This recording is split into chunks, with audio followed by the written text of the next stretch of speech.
Good morning students. Chemistry classes में आपका स्वागत है। हमने NCERT line plan discussion series में the P block elements unit का नेक्स्ट टॉपिक स्टार्ट किया था। हमारा नेक्स्ट टॉपिक था ऑक्सीडेशन स्टेट्स। ऑक्सीडेशन स्टेट्स की कुछ एनसीईआरटी लाइंस को हम लास्ट लेक्चर में डिस्कस कर चुके हैं। उससे आगे अब हम यहाँ पर मूव करेंगे। तो चलिए स्टार्ट करते हैं। The stability of +5 oxidation state decreases down the group। First line में लिखा हुआ है जो 15 ग्रुप एलिमेंट्स हैं उनकी जो +5 ऑक्सीडेशन स्टेट के जो कंपाउंड्स हैं उनकी stability down the group decrease होती है। जैसे एग्जांपल अगर हम चेक करते हैं तो हमारे पास एग्जांपल है N2O5। नाइट्रोजन केवल +5 ऑक्सीडेशन स्टेट ऑक्सीजन के साथ ही शो करता है और किसी के साथ ये +5 ऑक्सीडेशन स्टेट का कंपाउंड नहीं बनाता है। उसके बाद है PCl5, फिर है AsCl5, उसके बाद SbCl5 and then lastly BiCl5। तो यहाँ पर हर एक कंपाउंड में जो 15 ग्रुप एलिमेंट्स हैं उन सब की ऑक्सीडेशन स्टेट क्या है? +5। इस तरह से +5 है। तो इन्होंने कहा है कि जो स्टेबिलिटी है, जो स्थिरता है +5 ऑक्सीडेशन स्टेट शो करने की, वो डाउन द ग्रुप मूव करने पर क्या हो जाती है? डिक्रीज हो जाती है। तो जो डाउन द ग्रुप मूव करने पर जो ये एंटीमनी क्लोराइड है और बिस्मथ क्लोराइड है, पेंटाक्लोराइड, ये सभी नॉट स्टेबल कंपाउंड्स हैं। ये सभी जो कंपाउंड हैं ये नॉट स्टेबल कंपाउंड है, क्योंकि यहाँ पर लिखा हुआ है डिक्रीजेस डाउन द ग्रुप। जो स्टेबिलिटी है +5 ऑक्सीडेशन स्टेट की, वो डाउन द ग्रुप क्या हो जाती है? डिक्रीज हो जाती है। सेकंड लाइन चेक कीजिए।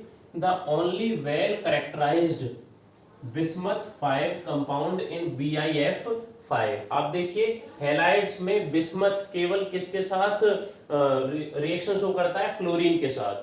तो यहाँ पर ये क्लोराइड भी फॉर्म नहीं करता है, केवल एक ही कंपाउंड फॉर्म करता है BiF5, जो कि +5 ऑक्सीडेशन स्टेट शो करता है। ये क्लियरली किया गया है कि जो बिस्मथ है वो सभी हैलाइड्स में अनस्टेबल होता है, केवल फ्लोरीन के साथ ही रिएक्शन करके वो +5 ऑक्सीडेशन स्टेट शो करता है। नेक्स्ट लाइन चेक कीजिए। The stability of +5 oxidation state decreases. अब ये लाइन तो पहले भी आ चुकी है, stability of +5 oxidation state decreases, ये तो क्लियर है। And that of +3 state increases. अब ये तो मैंने आपको बता दी कि +5 ऑक्सीडेशन स्टेट की जो स्टेबिलिटी है वो डिक्रीज होती है।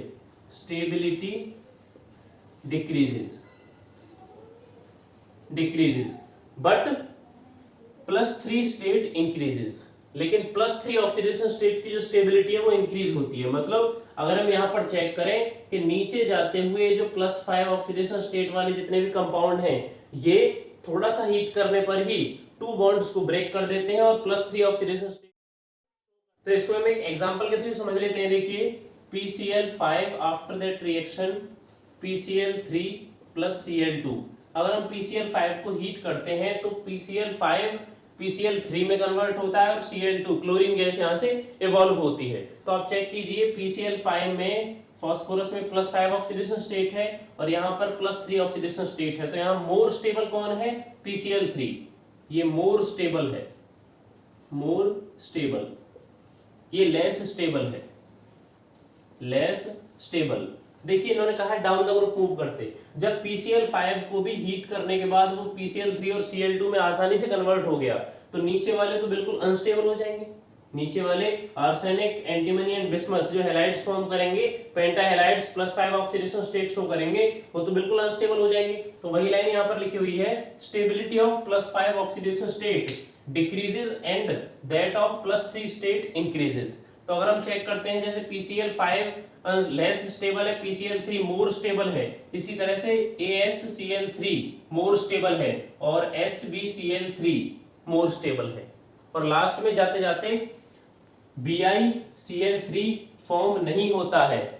कौन सा हैलाइड फॉर्म होता है? जो यहाँ पर दिया गया है BiF5। यहाँ पर भी मैंने लिखा है BiF5। ये भी लेस स्टेबल होता है क्योंकि स्टेबिलिटी +5 ऑक्सीडेशन स्टेट की डिक्रीज होती है जब हम डाउन द ग्रुप मूव करते हैं and +3 oxidation state increases due to inert pair effect. अब यहाँ रीजन दे दिया है हमें कि +3 ऑक्सीडेशन स्टेट स्टेबिलिटी इंक्रीज क्यों होती है, मैक्सिमम स्टेबिलिटी क्यों होती है, उसका रीजन है इनर्ट पेयर इफेक्ट। इसको हम लास्ट लेक्चर में भी थोड़ा डिस्कस कर चुके हैं, तो देखिए इसको समझते हैं कैसे।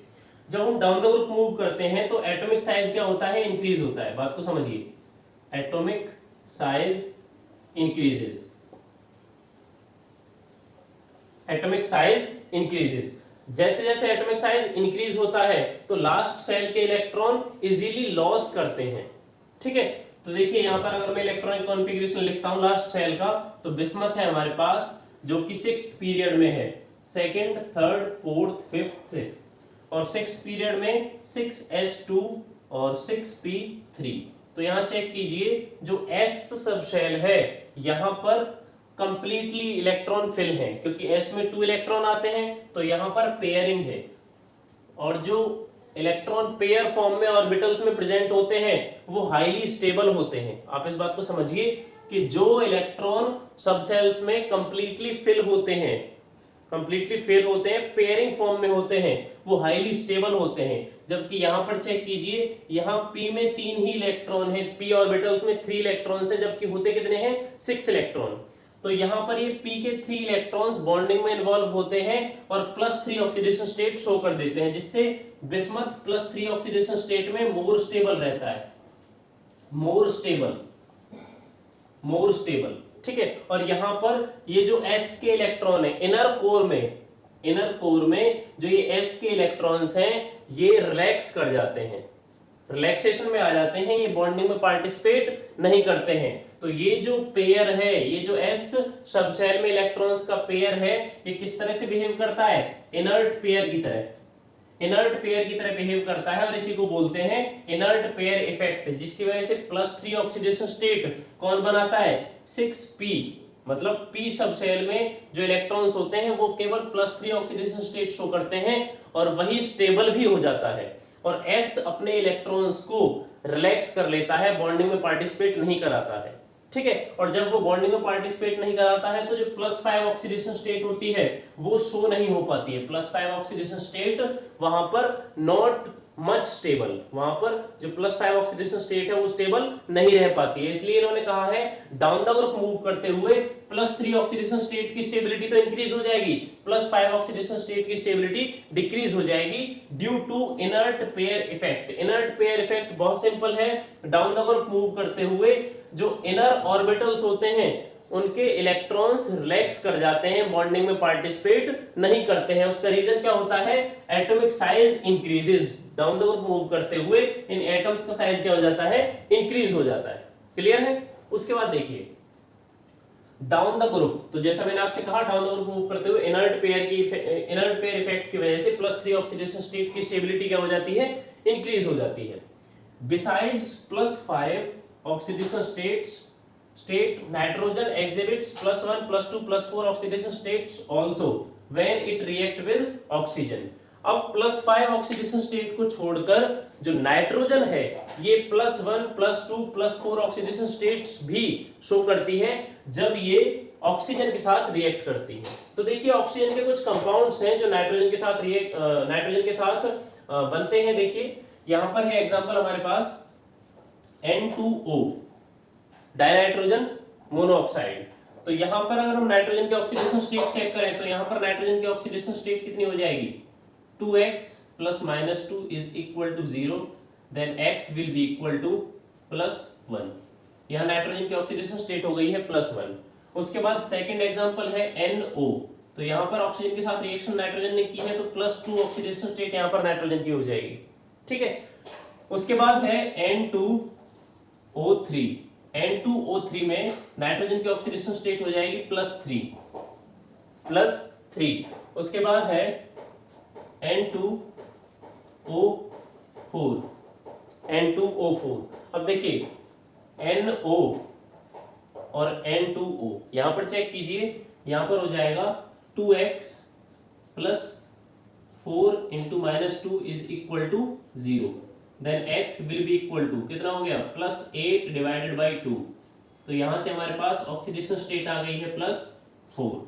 तो ये ऑक्सीजन के साथ नाइट्रोजन के वो कंपाउंड्स हैं जिनकी अलग अलग ऑक्सीडेशन स्टेट है, वेरिएबल ऑक्सीडेशन स्टेट्स हैं +1 +2 एंड +4। नाइट्रोजन मैंने जैसे आपसे कहा कि नाइट्रोजन केवल ऑक्सीजन के साथ ही ऐसे कंपाउंड बनाता है जिसमें +5 ऑक्सीडेशन स्टेट भी प्रेजेंट होती है, अदरवाइज नाइट्रोजन में डी ऑर्बिटल प्रेजेंट ना होने की वजह से केवल ये 3 ही बॉन्ड फॉर्म करता है। अब बात को समझिए, डी ऑर्बिटल, इसको हम एनालिसिस प्रॉपर्टीज में भी डिस्कस करेंगे। तो यहाँ पर डी ऑर्बिटल प्रेजेंट ना होने की वजह से नाइट्रोजन केवल +3 ऑक्सीडेशन स्टेट शो करता है, और यहाँ पर नाइट्रोजन ने ऑक्सीजन के साथ अलग अलग ऑक्सीडेशन स्टेट्स को शो किया है, +1 +2 +3 +4 एंड +5। ठीक है, तो यहां तक, इस लाइन तक हम कंप्लीट कर चुके हैं कि नाइट्रोजन जब ऑक्सीजन के साथ रिएक्शन करता है, react with oxygen, then the form +5 +2 +4 oxidation states also. ठीक है, आई होप कि आपको ऑक्सीडेशन स्टेट टॉपिक की ये कुछ एनसीईआरटी लाइंस भी समझ में आई होंगी। उसके बाद नेक्स्ट एनसीईआरटी लाइन चेक करते हैं। देखिए, however it does not form compounds in +5 oxidation state with halogens. अब यहां पर लिखा हुआ है हाउएवर, यद्यपि, इट किसके लिए है? नाइट्रोजन के लिए। लास्ट लेक्चर में आप इसे चेक कर सकते हैं। Nitrogen does not form compounds in +5 oxidation state. जो नाइट्रोजन है वो +5 ऑक्सीडेशन स्टेट वाले कंपाउंड फॉर्म नहीं करेंगे विद हैलोजेंस, जब वो हैलोजेंस के साथ रिएक्ट करेंगे। तो उसको चेक कीजिए। देखिए, यहां पर लिखा हुआ है NCl3। तो नाइट्रोजन ने हैलोजन के साथ रिएक्शन करके कंपाउंड फॉर्म किया है जिसमें ऑक्सीडेशन स्टेट कितनी है? +3। लेकिन ये कहते हैं कि NCl5 डज नॉट फॉर्म, क्योंकि यहां पर नाइट्रोजन की ऑक्सीडेशन स्टेट कितनी है? +5। इसको समझते हैं। देखिए, अगर हम नाइट्रोजन का एटॉमिक नंबर चेक करते हैं, 7 है electronic configuration, outer electronic configuration check करते हैं तो कितना हो जाएगा? Helium and then 2s2 2p3। ठीक है जी। तो यहां पर देखिए, ये हमारे पास हो गए हैं s ऑर्बिटल में इलेक्ट्रॉन्स 2s2, एंड उसके बाद है ये p ऑर्बिटल्स में इलेक्ट्रॉन 1 2 3 2p3। अब आप चेक कीजिए, जब हम इलेक्ट्रॉनिक कॉन्फ़िगरेशन सीखते हैं तो वहां पर बताया जाता है कि सेकंड प्रिंसिपल सेल में, सेकंड जो हमारे पास मेन सेल प्रिंसिपल सेल होती है, उसमें जो d ऑर्बिटल होता है वो एब्सेंस होता है। d ऑर्बिटल क्या होता है?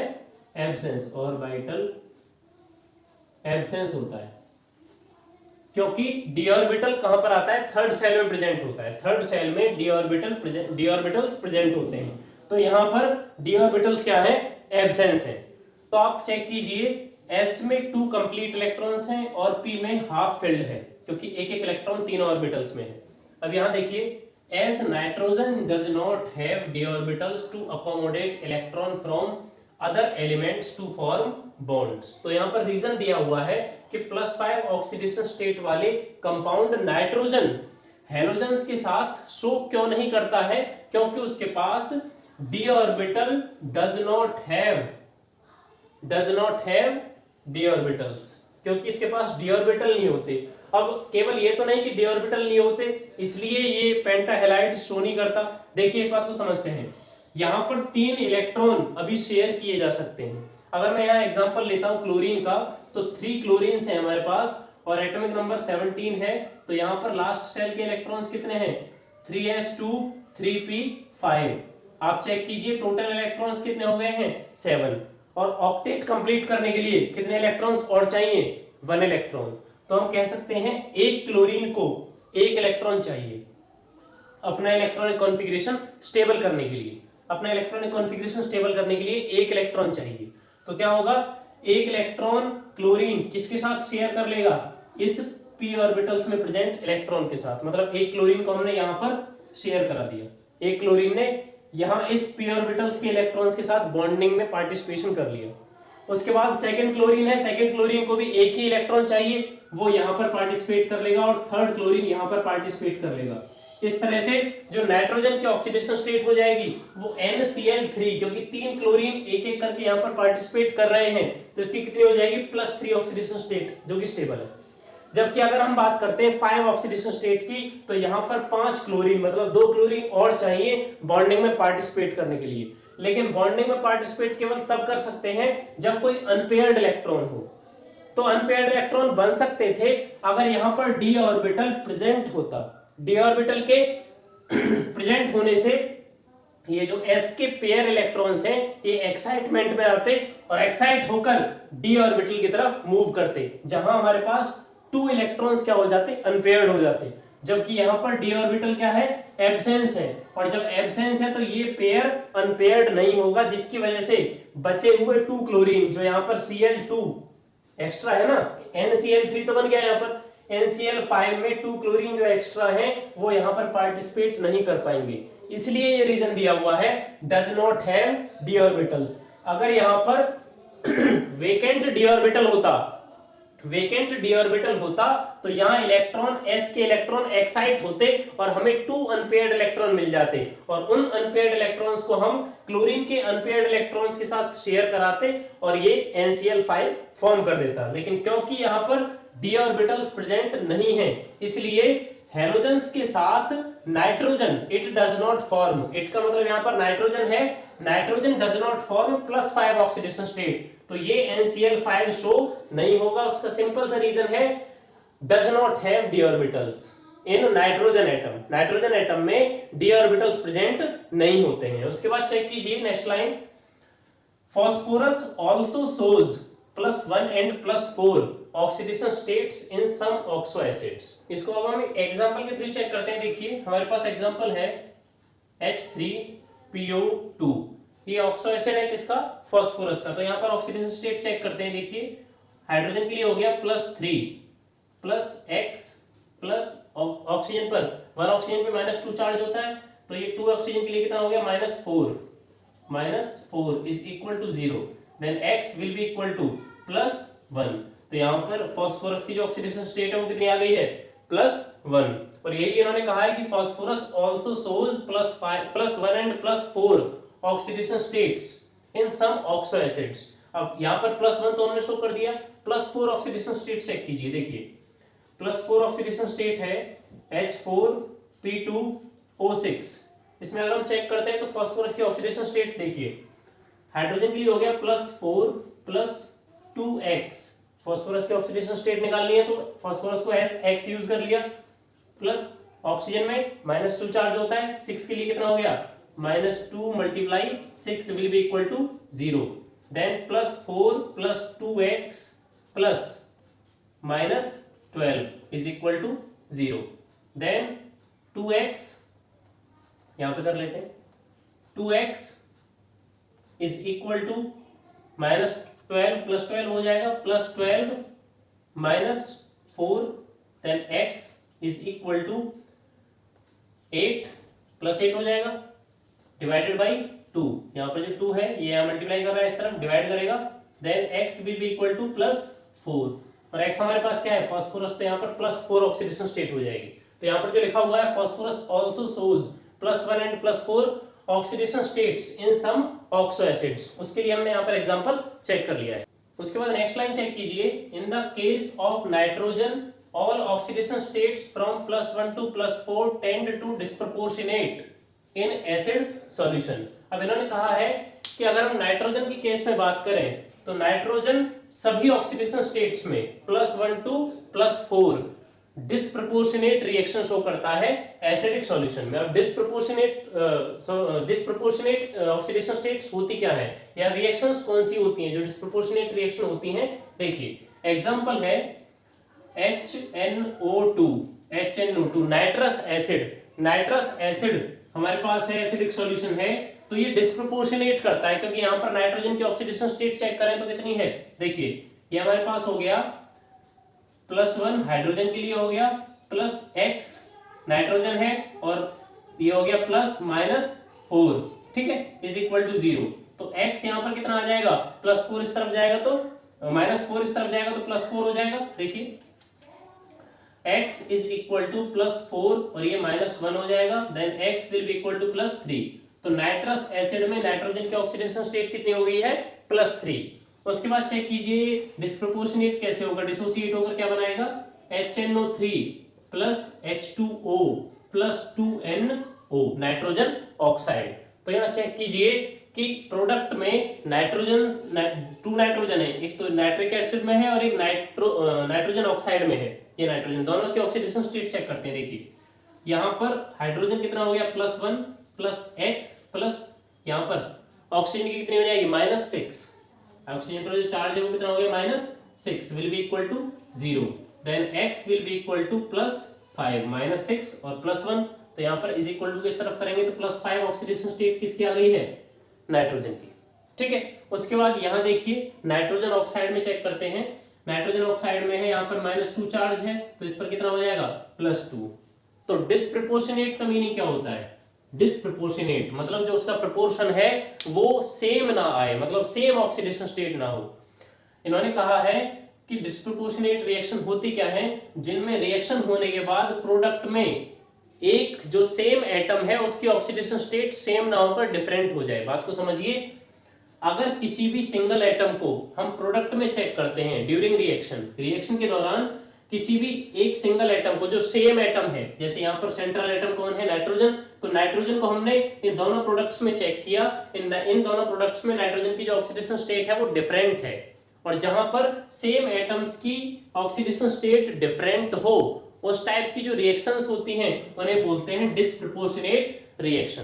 तो लास्ट लाइन को दोबारा से एक बार पढ़ लेते हैं। In the case of nitrogen all oxidation states from +1 to +4 tends to disproportionate in acidic solution. Acidic solution ये क्योंकि ये नाइट्रस एसिड है, ये भी नाइट्रिक एसिड है और नाइट्रोजन ऑक्साइड, तो यहां पर एसिडिक सॉल्यूशन में नाइट्रोजन के ऑक्साइड्स या nitrogen disproportionate oxidation state show करते हैं, डिफरेंट ऑक्सीडेशन स्टेट यहां पर शो करते हैं। तो इस तरह से हमने ऑक्सीडेशन स्टेट्स की कुछ लाइंस को यहाँ पर डिस्कस कर लिया है। आई होप कि आपको ये सारी लाइंस वर्ड टू वर्ड समझ में आई होंगी। अगर इनमें कोई डाउट है तो आप कमेंट सेक्शन में पूछ सकते हैं। इससे आगे अब हम नेक्स्ट लेक्चर में मूव करेंगे।